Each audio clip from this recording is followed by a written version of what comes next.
Assalamualaikum warahmatullahi wabarakatuh. Nama saya Alia Mafaza Umar dengan NIM E07219005, mahasiswi Universitas Islam Negeri Sunan Ampel Surabaya dengan prodi tasawuf dan psikoterapi.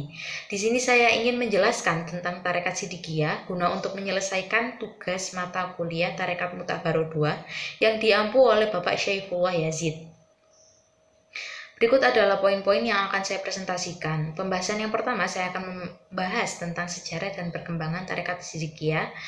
Pembahasan yang kedua, saya akan menjelaskan mengenai dasar dari tarekat Sidikiyah. Dan yang ketiga, saya akan menjelaskan tujuan dari tarekat Sidikiyah. Terlebih dahulu, sebelum memasuki penjelasan materi yang akan saya bahas, saya akan memberitahukan mengenai biografi Kiai Muhammad Muchtar Mukti selaku pendiri Tarekat Sidikiyah.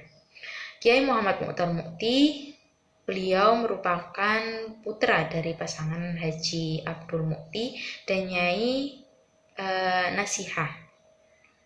Beliau lahir di Desa Losari, Ploso, Jombang pada tanggal 28 Agustus 1928. Pendidikan yang pernah ditempuh adalah Madrasah Islamiyah Rejo Agung, Ploso, Jombang. Setelah itu melanjutkan ke Pesantren Rejoso, Peterongan, Jombang, dan kemudian melanjutkan ke Tambak Beras. Setelah menempuh pendidikan pesantren, beliau menjadi guru madrasah di Lamongan, dan pada saat itulah bertemu dengan Syekh Muhammad Su'aib Jamali Al-Bateni yang pada akhirnya melimpahkan ilmu thariqah padanya. Baik, saya akan mulai memasuki penjelasan materi. Yang pertama yakni sejarah dan perkembangan Tarekat Sidikiyah. Tarekat Sidikiyah merupakan satu-satunya tarekat yang berkembang di dunia dan bermula di Indonesia. Tarekat Sidikiyah berkembang melalui 3 fase, yaitu yang pertama fase perjuangan atau pertumbuhan kembali setelah masa vakum, yang kedua fase perkembangan pertama, dan yang ketiga fase perkembangan kedua. Untuk yang pertama yakni fase perjuangan atau proses pertumbuhan kembali setelah vakum beberapa saat. Sidikiyah pernah mengalami masa tenggelam sejak Thoifur Abu Yazid hingga sekitar tahun 1951. Kemudian diangkat kembali oleh seorang Syekh Sufi bernama Su'aib Jamal dan muridnya yaitu Muhammad Muchtar Mukti. Muchtar Mukti berguru kepada Syekh Jamali ketika mengajar di Lamongan sekitar 5 tahun. Ajaran yang diberikan itu bernama Khalwatiyah, sampai ketika pada akhirnya Syekh Jamal tersebut berkeinginan hijrah ke luar negeri dan mempercayakan ajaran yang diberikan kepada muridnya tersebut untuk disebarluaskan dengan nama gabungan Khalwatiyah Sidikiyah. Pada fase ini, pengenalan Tarekat Sidikiyah menghadapi berbagai tantangan berat karena mendapat penilaian negatif dari masyarakat luas seperti mengajarkan bid'ah, dianggap tidak mempunyai silsilah, dan lain sebagainya.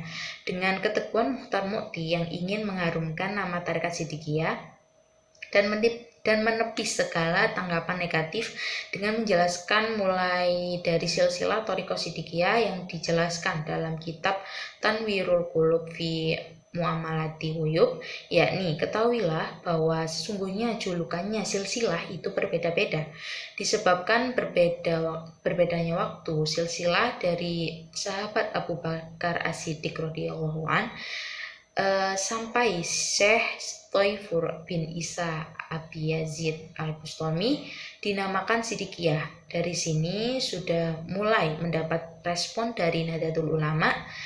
Namun Muchtar Mukti secara jelas menolak untuk membicarakan tentang tarekatnya.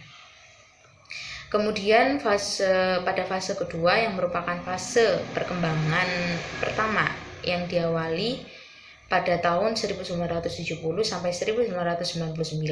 Pada fase ini hambatan dan cobaan tidak berkurang, bahkan bertambah karena sudah melibatkan Nahdlatul Ulama. Kemudian Jatmi, tepatnya pada tahun 1971, menyatakan bahwa Sidikiyah merupakan tarekat yang termasuk ghairu mu'tabaroh Karena itu, Nahdlatul Ulama menghimbau warganya untuk tidak mengikuti ajaran tarekat ini. Pada para khalifah Siddiqiyah di sini kesabarannya dan mursyidnya diuji sampai memberi motivasi perjuangannya. Mursyid mencontohkan perjuangan ini dengan perjuangan Nabi Nuh, dengan kisah perahunya yang menjadi penyelamat umat. Perahu ini pada mulanya dihujat, dibenci dan ditolak, bahkan dinodai keberadaannya oleh masyarakat. Tapi berkat kesabaran dan ketabahan, maka perahu itu menjadi benda yang berguna dan bermanfaat dalam menyelamatkan segala macam makhluk hidup. Pada akhir fase ini, para khalifah diberi tugas untuk memberi pembaiatan bagi murid yang jauh dari mursyid. Hal ini tampaknya lebih dapat menguatkan posisi spiritual khalifah dalam jaringan spiritual Siddiqiyah ini. Dengan cara ini, khalifah secara rohani mampu untuk membuat sinyal spiritual dan jaringan tarekat dengan murid-murid sekitar khalifah. Kemudian lanjut pada fase ketiga, yakni fase perkembangan kedua. Pada fase ini, Siddiqiyah sebagai pandangan spiritual yang memerlukan perlindungan untuk lebih melindungi tarekat, menghiasi dan memperkuat posisinya sebagai lembaga pendidikan kerohanian manusia. Tarekat Siddiqiyah mencapai perkembangan yang menggembirakan, namun memerlukan pendukung keorganisasian, sehingga dibentuklah sebuah lembaga yang berfungsi sebagai tempat untuk para murid Siddiqiyah yang berada di mana-mana. Tarekat Siddiqiyah sekarang telah berkembang ke berbagai pelosok tanah air Indonesia, bahkan ke negara tetangga seperti Singapura, Malaysia, dan Brunei Darussalam. Murid-murid Siddiqiyah setiap hari bertambah, dan sekarang diperkirakan lebih dari 5 juta orang. Mereka terdiri dari segala umur, mulai dari remaja sampai yang tua, berbagai tingkat sosial, ekonomi, dan berbagai profesi dan keahlian. Kemudian saya akan menjelaskan materi yang kedua, materi atau poin yang kedua,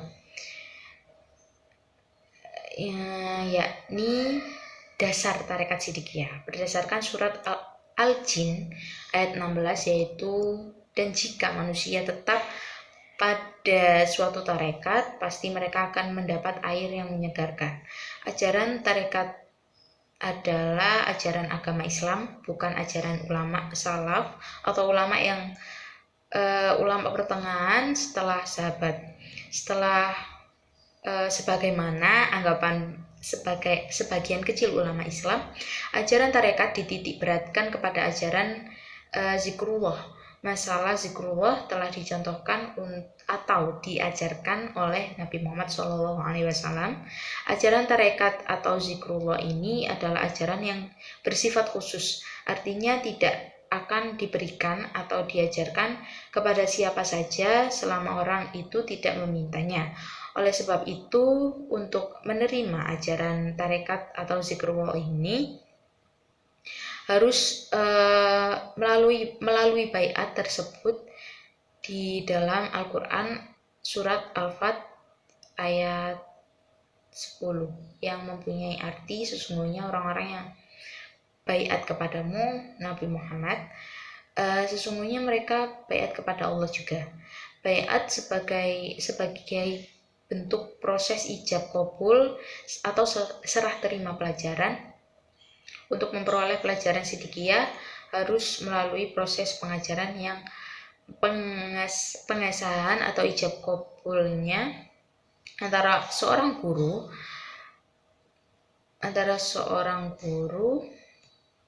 yakni mursyid atau wakil yang ditunjuk dengan murid. Disebut baiat pelajaran tarekat tanpa melalui proses baiat, maka barokah ilmu khusus dari Rasulullah Shallallahu Alaihi Wasallam melalui guru-guru yang secara berantai tentulah tidak dapat mengalir. Kemudian untuk selanjutnya saya akan menjelaskan tentang poin ketiga, yakni tujuan dari tarekat Sidikiyah. Adapun tujuan dari tarekat Sidikiyah adalah yang pertama, manusia dididik, dibimbing, dituntun agar kenal kepada Allah yang sebenar-benarnya dekat melalui praktek zikir, jahar, nafi, isbat. Dan yang kedua, tujuan yang kedua yakni manusia dididik, dibimbing, dan dituntun agar kenal kepada Allah yang sebenar-benarnya kenal melalui praktek zikir sirri ismuzat. Yang ketiga atau tujuan yang ketiga, manusia dididik, dibimbing, dituntun agar menjadi manusia tawakal atau tawakal Allah, takwa yang sebenar-benarnya takwa. Sekian penjelasan dari saya mengenai tarekat Sidikiyah, kurang lebihnya mohon maaf. Wassalamualaikum warahmatullahi wabarakatuh.